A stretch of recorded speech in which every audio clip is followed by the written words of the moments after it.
and welcome to another episode of the In Between Podcast. Let's go ahead and get this thing started.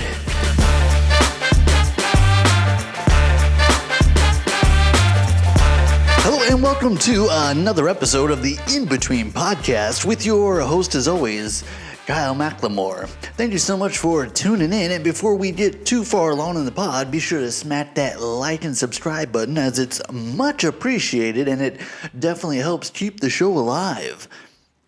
But thank you so much for tuning in. Thank you for stopping by on this very special episode. Although you probably can't tell, behind the scenes there's a whole lot going on. We're down a camera. These cameras don't have audio. Multicam.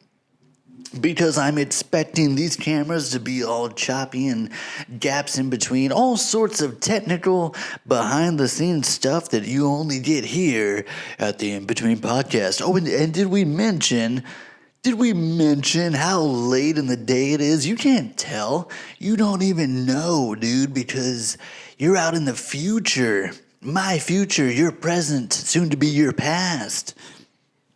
It's all relative, man. Time. It's all relative how you look at it.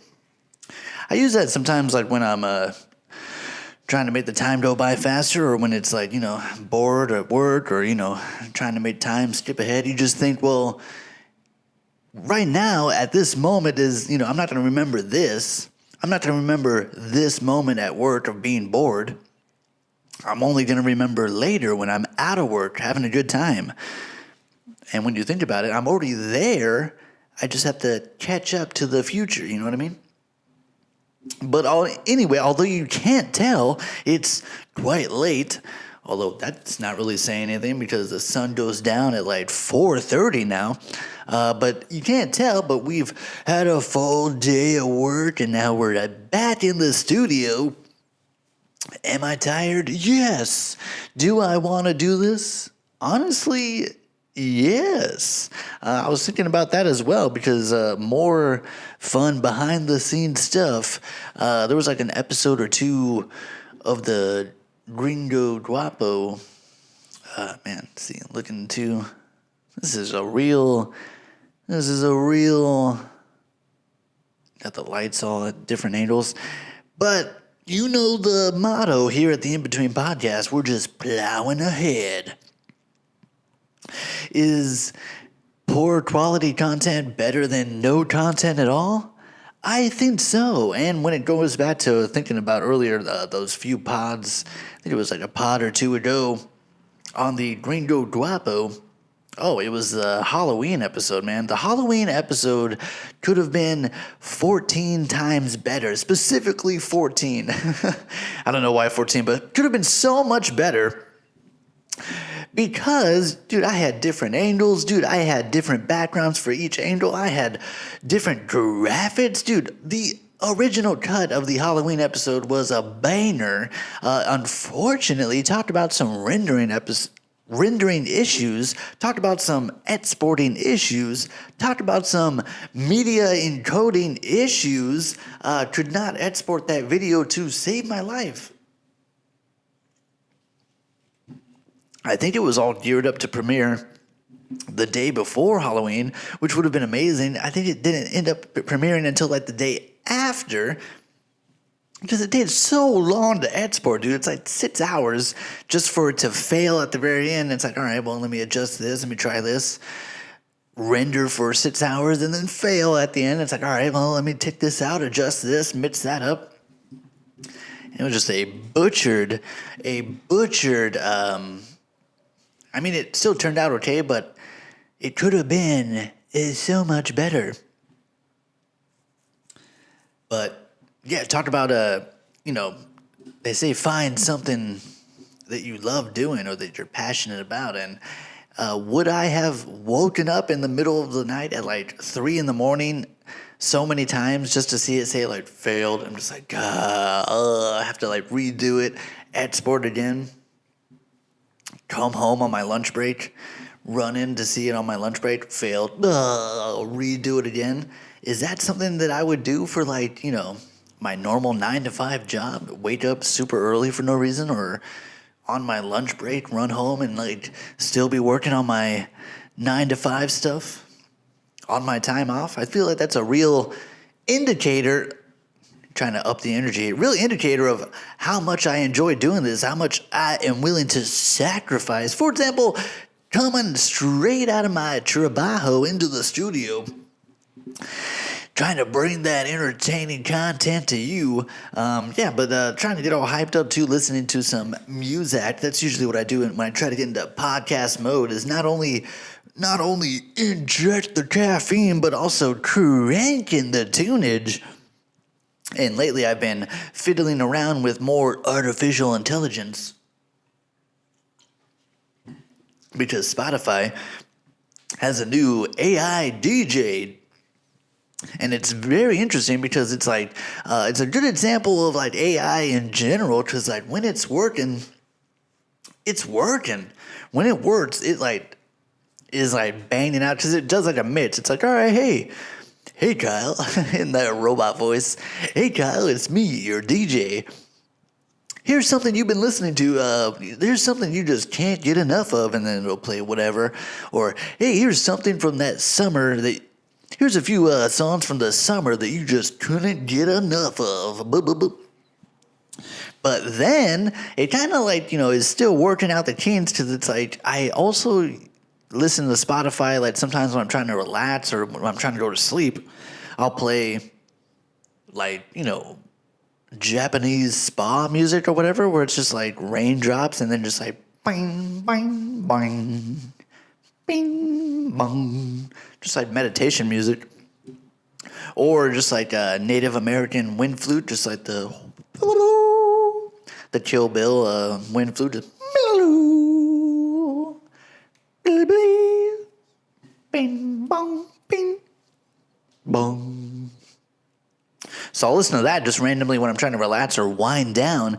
And so my radio DJ is like playing all this stuff, and it's like, hey Kyle, here's some hip hop you may enjoy, and like, here's a playlist from, because I guess Spotify has, I guess it would make sense that Spotify has my age, because it's like, hey Kyle, here's a playlist from your childhood growing up. Here's some songs that were probably in the background while you were growing up. And it's like, oh, okay, AI, calm down. You're creeping into my personal life.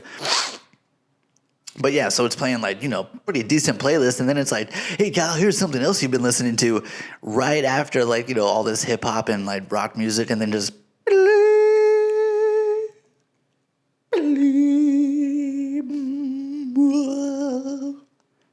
bing, bong, bing. Just like random meditation music. All right, Kyle, that was one of your favorites, AC/DC. Now let's get into something a little bit fresher. Bing, bong, bing. It's a real, when I'm like shifting gears and I'm into the music, and then out of nowhere, just that wind flute hits, that's like the really good, but you gotta be in the mood. It's not exactly driving music or cleaning around the house kind of music.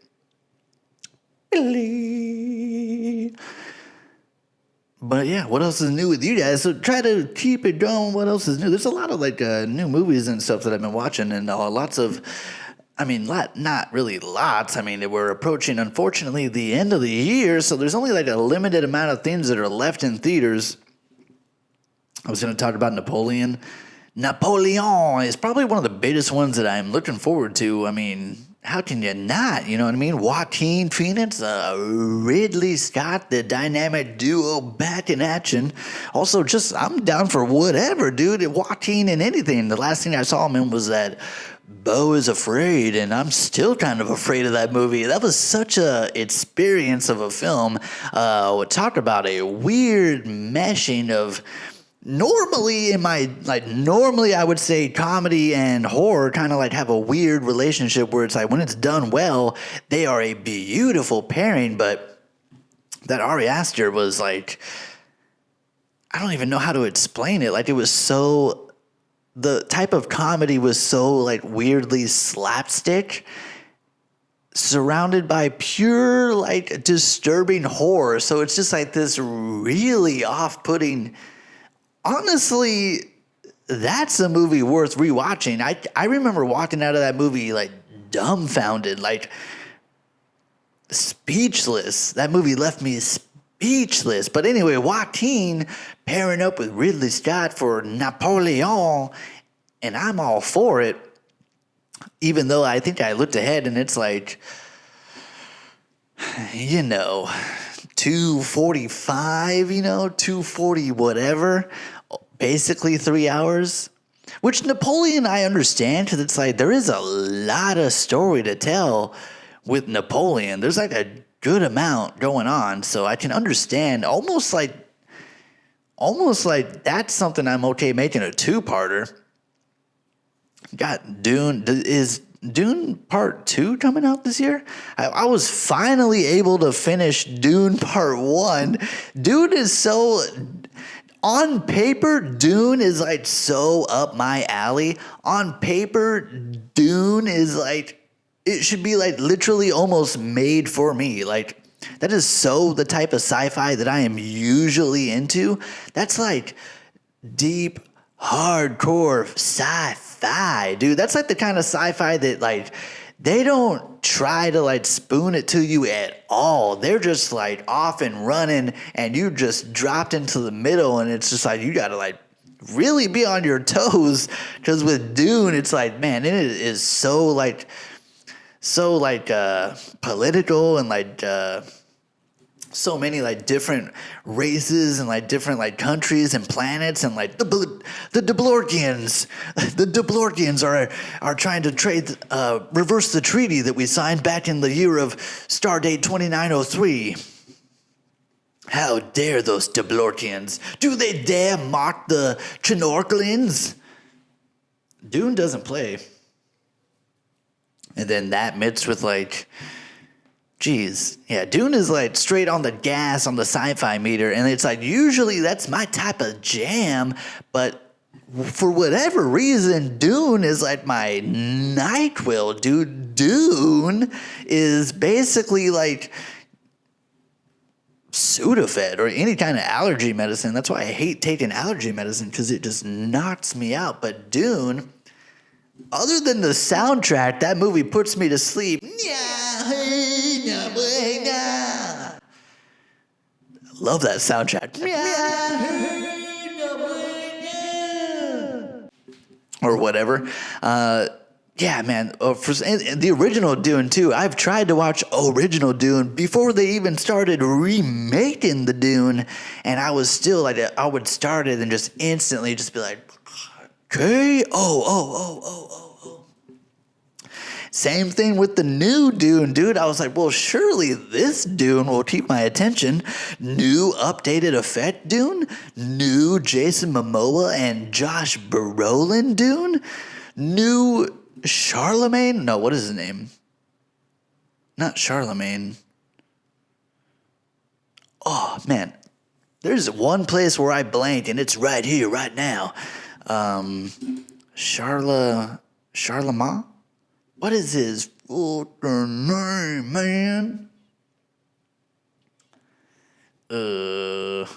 Something with the C. Charlie?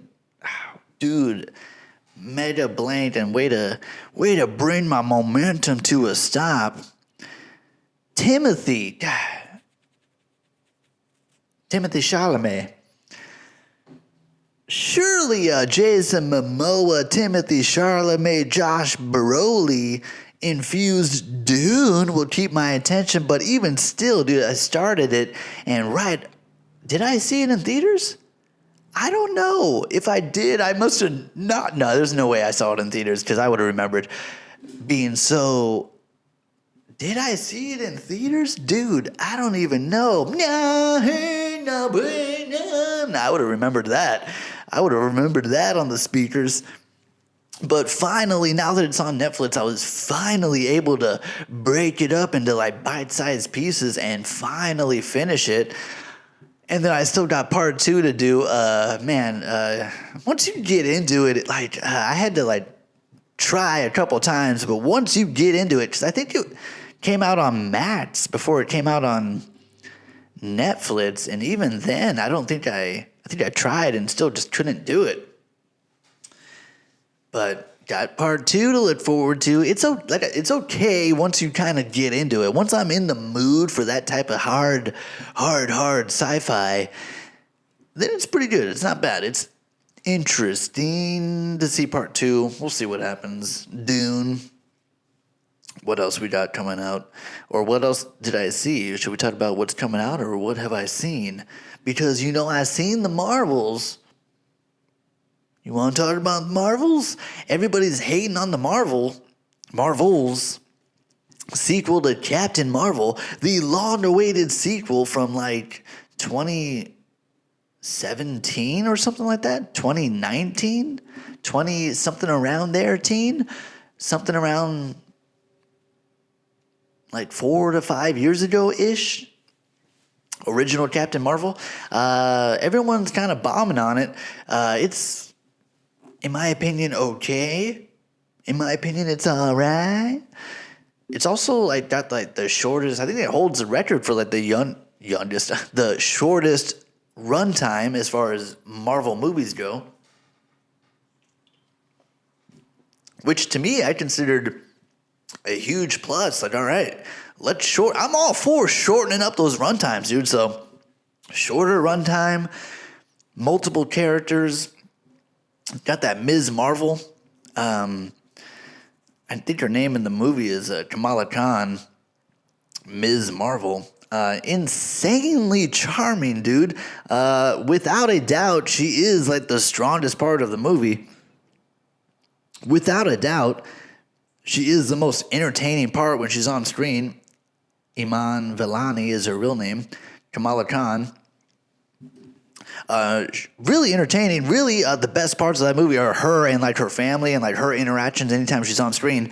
Super charming. I'm loving the direction they're going with the Young Avengers kind of thing that they're setting up.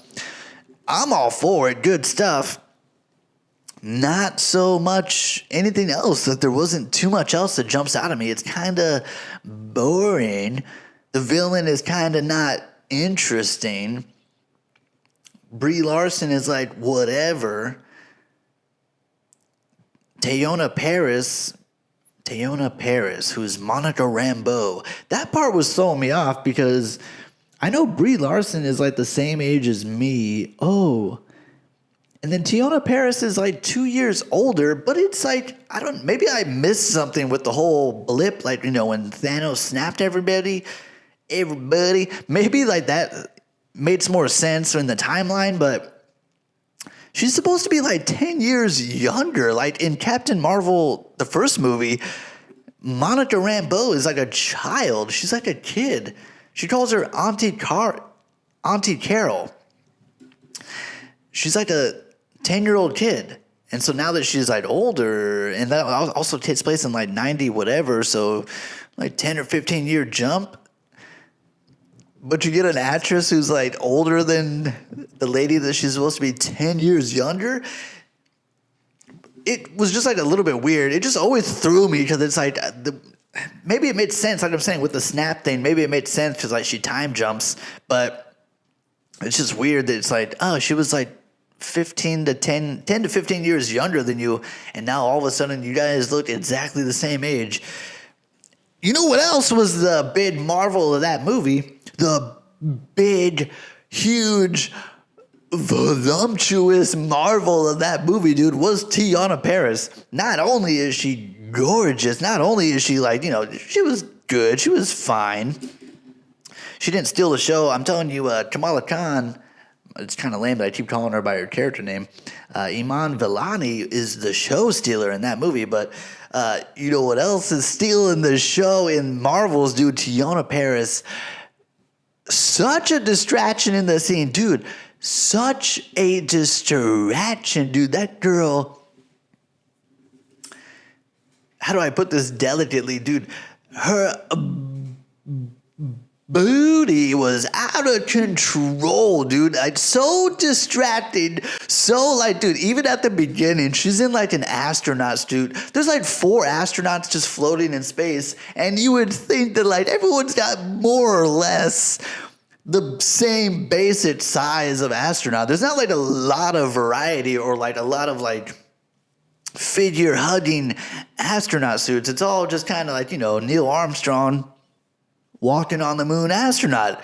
Not for Teyonah Parris, dude. She's got a custom built. Even when she's like floating in space, I was like, yeah, damn, dude. Like, holy, it is really, really drawing my attention away. But yeah, it was pretty funny.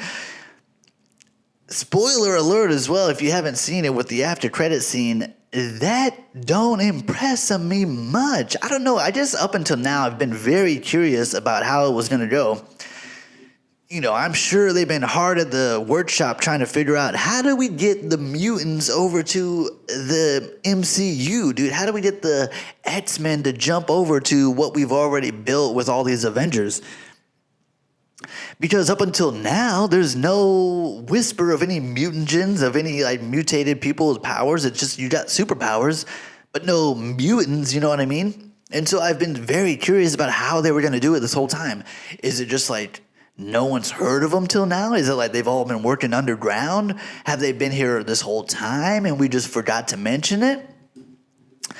Well, it turns out they're just going with like alternate reality. Like that's kind of basically what happens at the end. Like Monica Rambeau gets like booted to another reality. So where she's hanging out with the X-Men.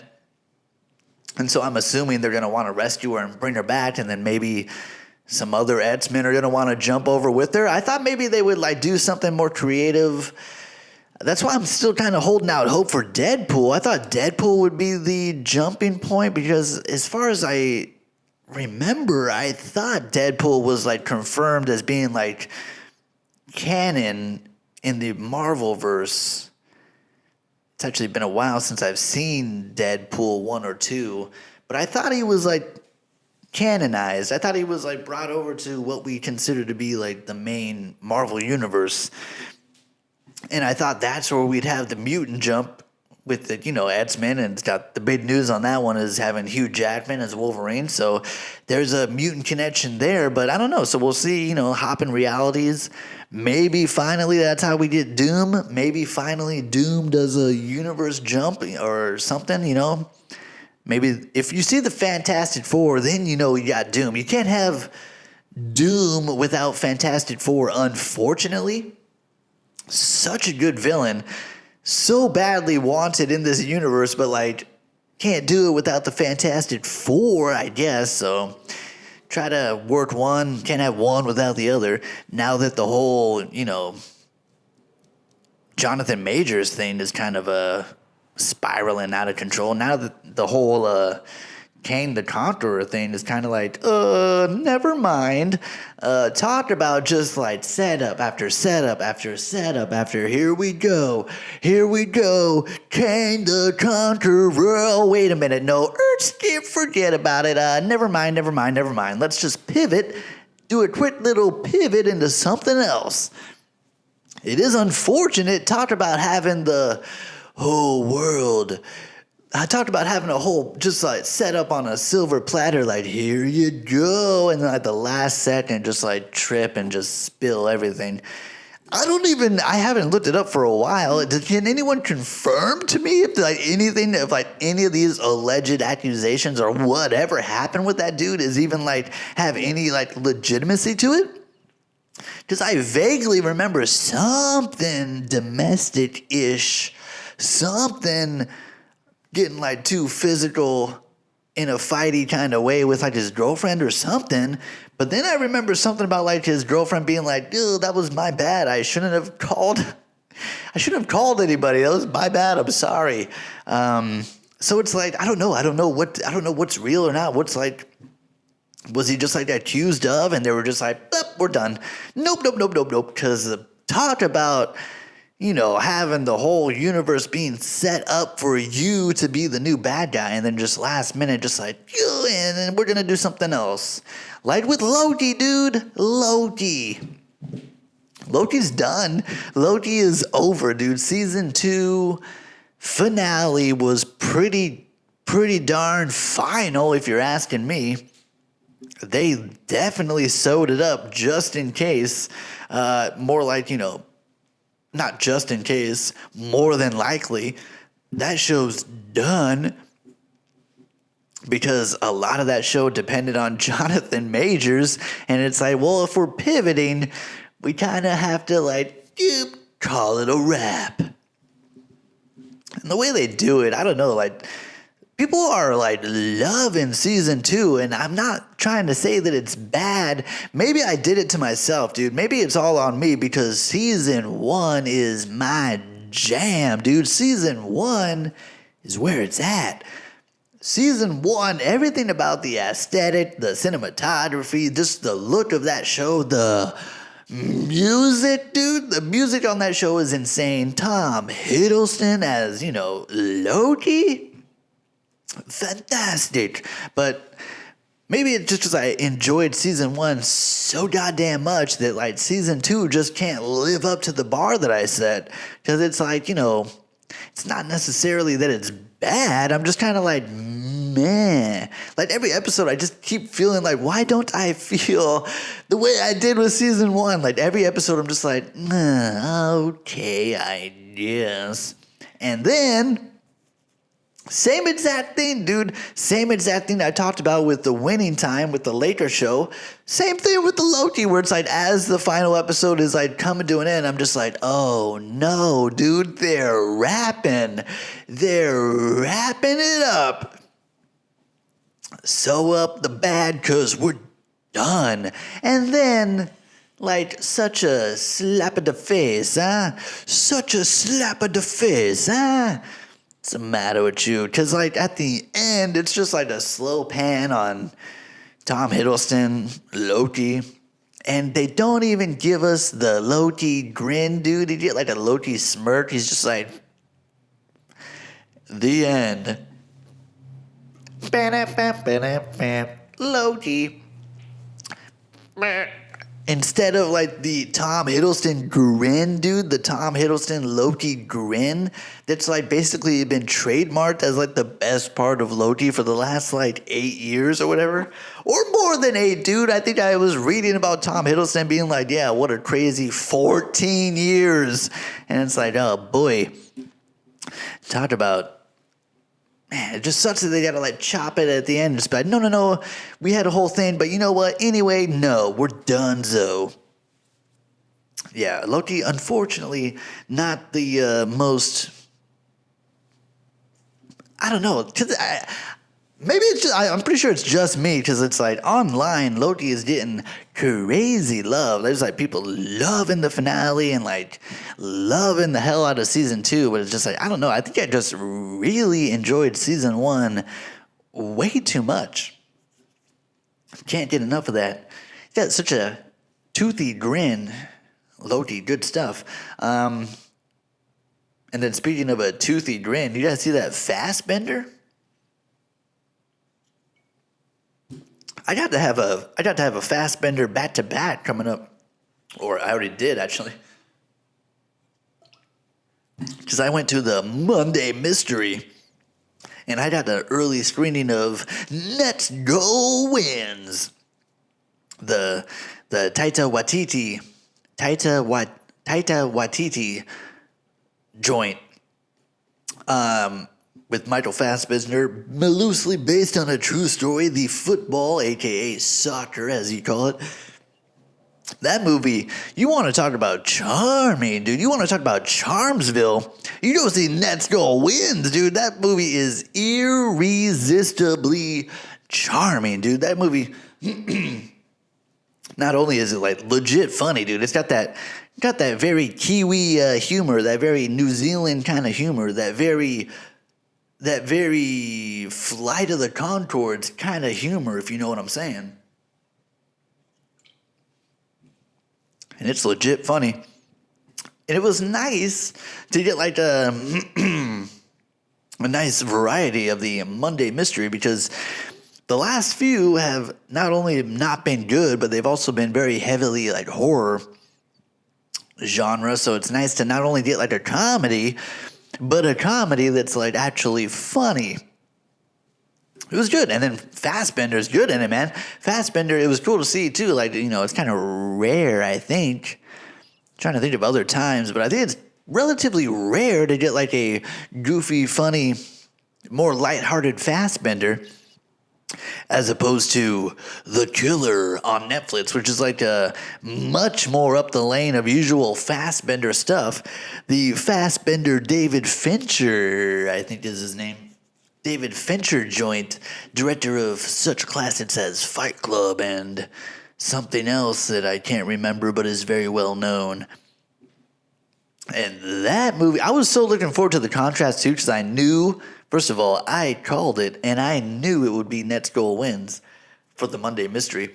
And it was awesome because I was really looking forward to The Killer on Netflix. Like, I was hyped on that movie for a minute waiting for it to come out, and so I was so looking forward to the contrast of goofy, lighthearted Fassbender as opposed to super high intensity The Killer Fassbender.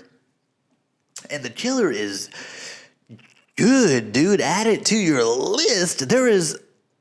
I love watching a movie where I'm just like, the tension is being raised slowly, and then out of nowhere, it's like, suddenly you're like, why am I so tense, dude? Why am I on the edge of my seat? How are they doing such a good job of raising the tension up to 11? I always try to pay attention to like how that's done, because it's so well done in that movie, dude. Such amazing tension building. And then there is a fight scene like halfway through that movie that is like, oh my goodness, this is choreographed phenomenally, dude. This is like shot and choreographed amazingly, dude. It is a high intensity action, like basically fist fight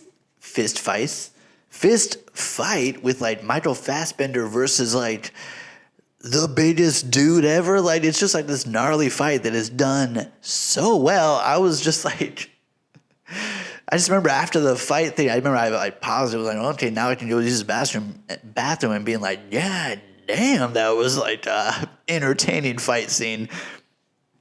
But Fassbender don't miss. And it made sense too, because I remember watching Nets Go Win, and like he was like in shape for that movie, which I don't think he really needed to be. Like, he's, mostly covered up in that movie. He doesn't like really show off the bod that much.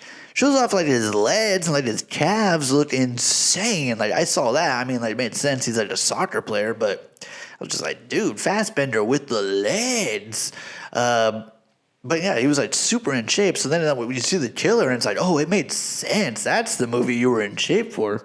Just happened to make it that other one at the same time. Fassbender is where it's at.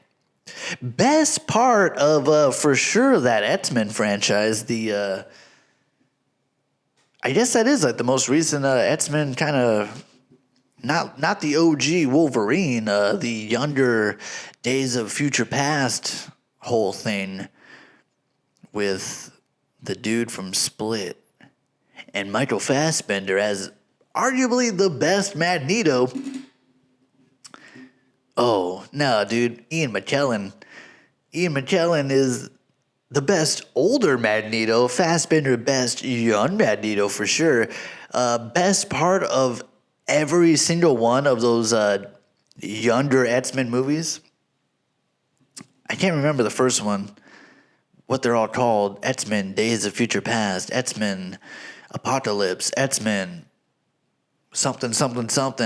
But the best part of the combination of all those movies is like at the very, very, very first one, when they have like their X-Men Inglourious Basterds scene. It's basically like as close to ripping off that Tarantino scene with Inglourious Basterds, but with Magneto injected into it. It's as close as you can get as just like straight out of Inglourious Basterds, but with like, superheroes. Just that part, dude, that you want to talk about tension building. Tension building is so amazingly done, and I love that scene so much. he like goes to that German, he's like at the bar or whatever looking for the people, the old German officers, and he's just like, hey, I grew up in this town. And he's like, oh yeah, what do you guys do?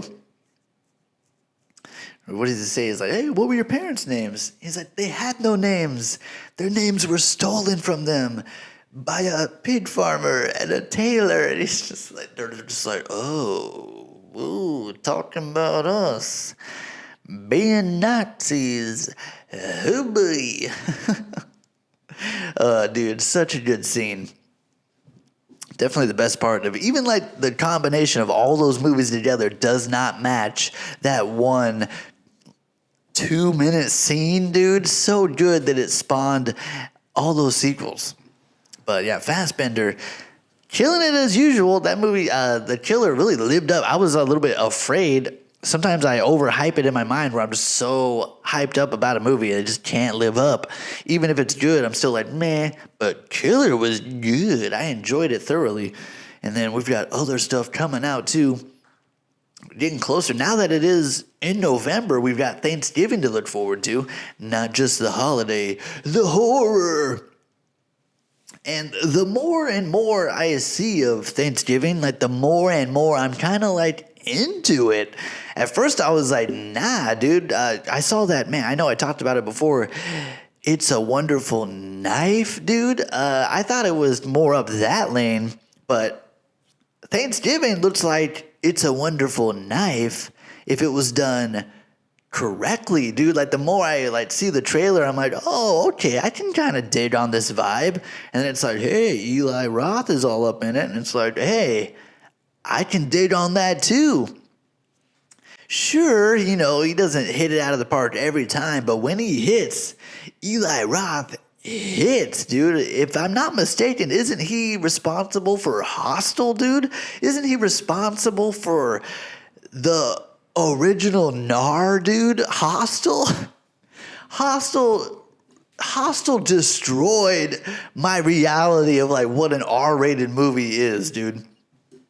The legend that is Hostel, I'm pretty sure that's an original Eli Roth joint.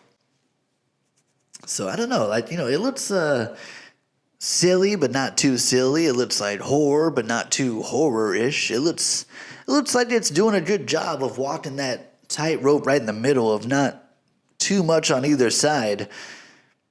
I'm interested. I feel like it's going to be, no matter what, it's going to be better than It's a Wonderful Knife, you know what I mean?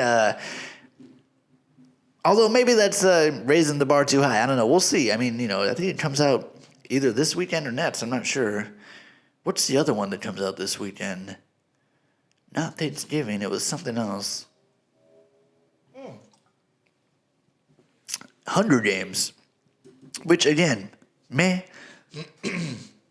I'll see Thanksgiving twice. I am looking forward to that way more than Hunger Games, you know what I mean? Also, Hunger Games, bleh. That's another one that's like $2.45. Bleh, dude, how dare you? How dare you? First of all, it has nothing to do with other Hunger Games. Nothing to do with Jennifer Lawrence Hunger Games. This is like Donald Sutherland origin story? Donald Sutherland's origin story? That's what we're doing with the Hunger Games, dude? What? How much I don't care, dude. How much I'm not interested is off the charts. Already, if you're a fan of the pod, already you should know how I feel about Hunger Games. Not a fan. You know what's better than Hunger Games in every single way?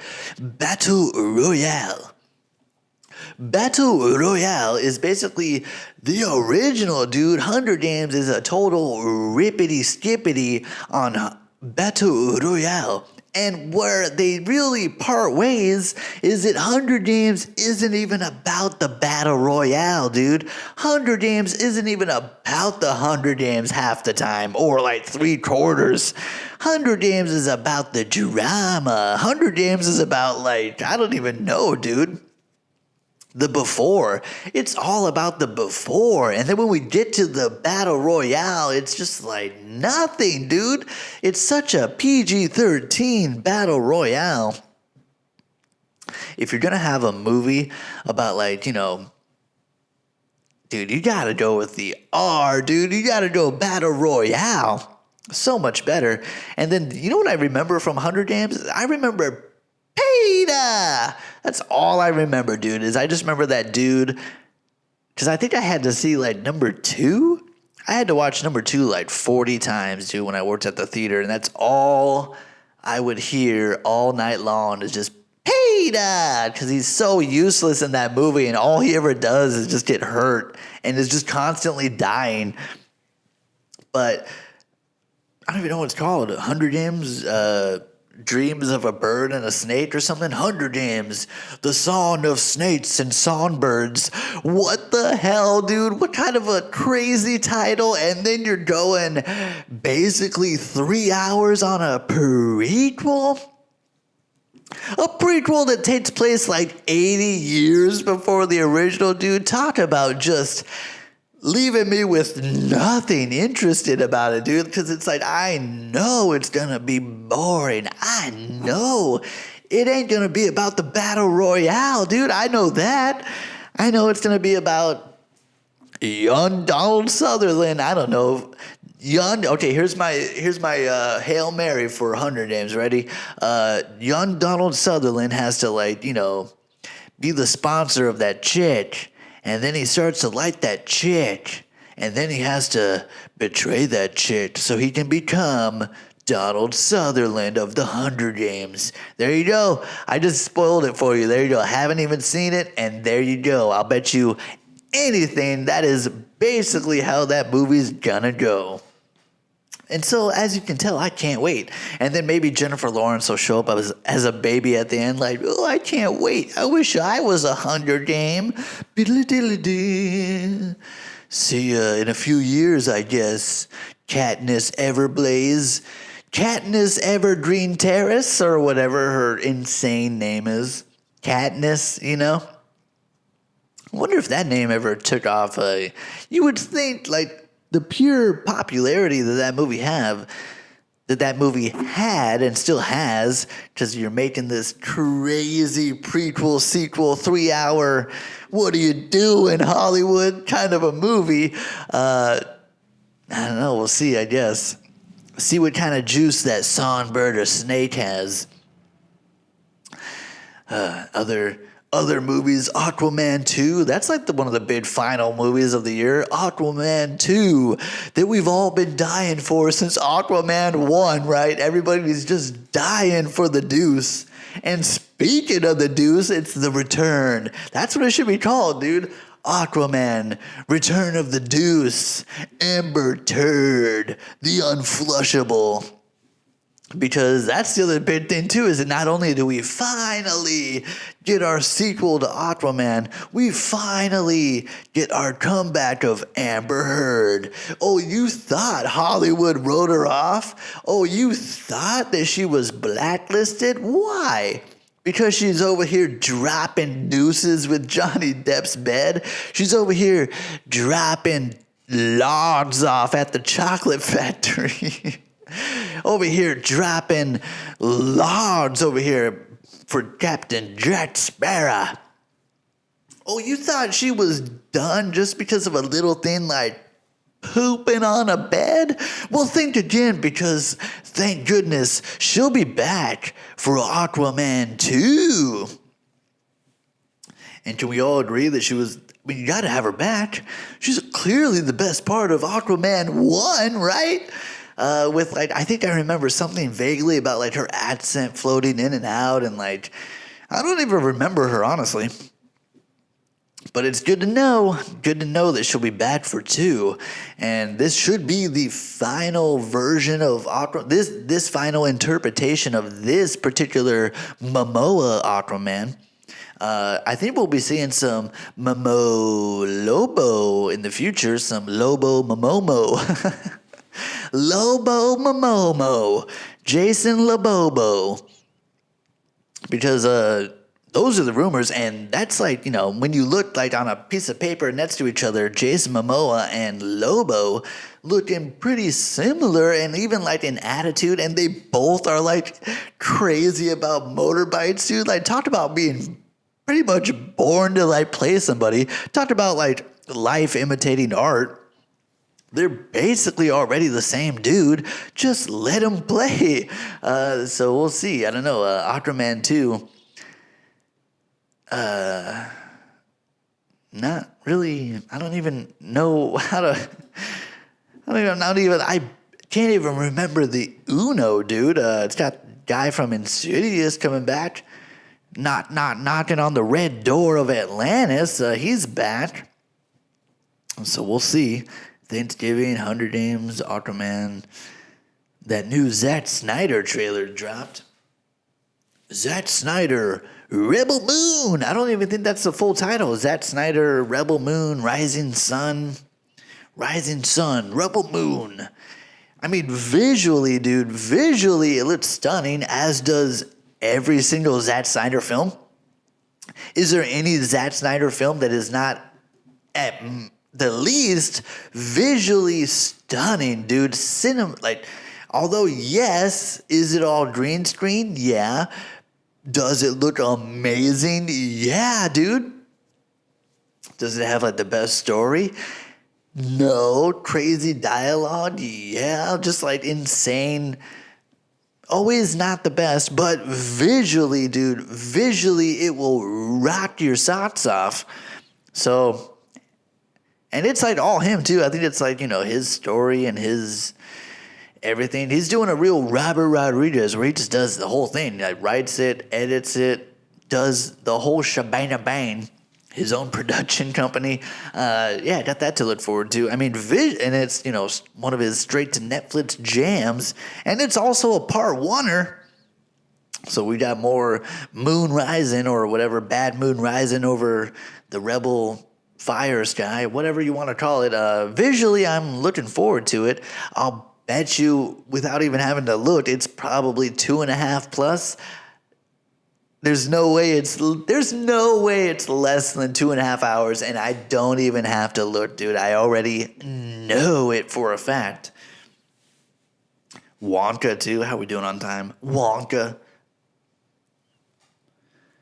That's going to be bad, dude. Did you know that Wonka's not going to be good?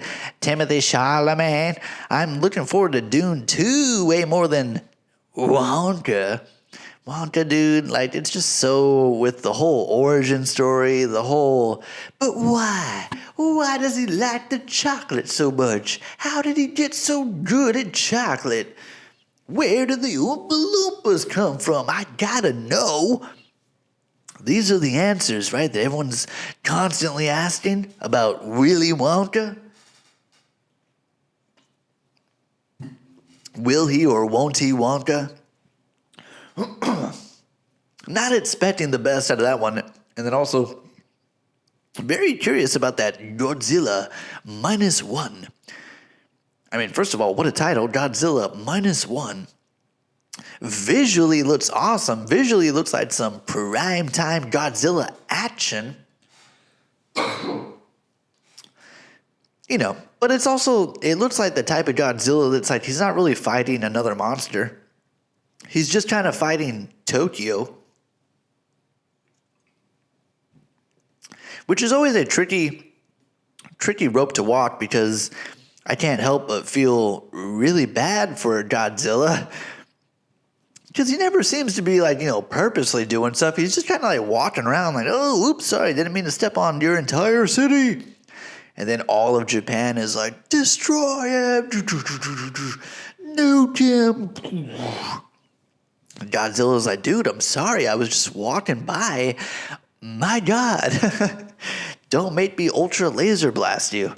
But visually, it looks unbelievable. It looks like even better than like that last Warner Brothers Godzilla, the Kong versus Zilla.